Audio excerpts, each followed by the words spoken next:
যদি আমাদের সরকার ক্ষমতায় আসে তাহলে আমরা অনুচ্ছেদ 244 বাস্তবায়ন করব।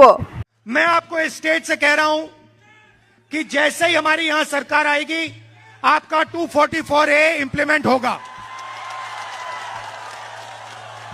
রাহুল গান্ধী আসামের কার্বি আংলংয়ে একটি জনসভায় অনুচ্ছেদ 244 নিয়ে একটি গুরুত্বপূর্ণ প্রতিশ্রুতি দেন। বৃহৎ জনসমাবেশকে উদ্দেশ্য করে বক্তব্য রাখতে গিয়ে বিরোধী দল নেতা জোর দিয়ে বলেন যে অনুচ্ছেদ 244 এখনও সঠিকভাবে বাস্তবায়িত হয়নি। তিনি আশ্বাস দেন যদি তার দল ক্ষমতায় আসে তবে এই সাংবিধানিক বিধান কার্যকর করার জন্য নির্দিষ্ট পদক্ষেপ নেওয়া হবে, যার ফলে আদিবাসী সম্প্রদায়ের জন্য আরও বেশি স্বায়ত্তশাসন ও সিদ্ধান্ত গ্রহণের ক্ষমতা নিশ্চিত হবে।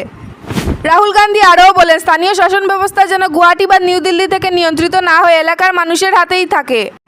তিনি বিকেন্দ্রীকরণ ও আদিবাসী অধিকার রক্ষার প্রয়োজনীয়তার উপর গুরুত্ব আরোপ করেন। তার বক্তব্য অনুচ্ছেদ 244কে স্থানীয় জনগণকে ক্ষমতায়ন, জমি ও পরিচয় সুরক্ষা এবং জনগণের আকাঙ্ক্ষার প্রতিফলন ঘটাতে সক্ষম একটি গুরুত্বপূর্ণ হাতিয়ার হিসেবে তুলে ধরা হয়।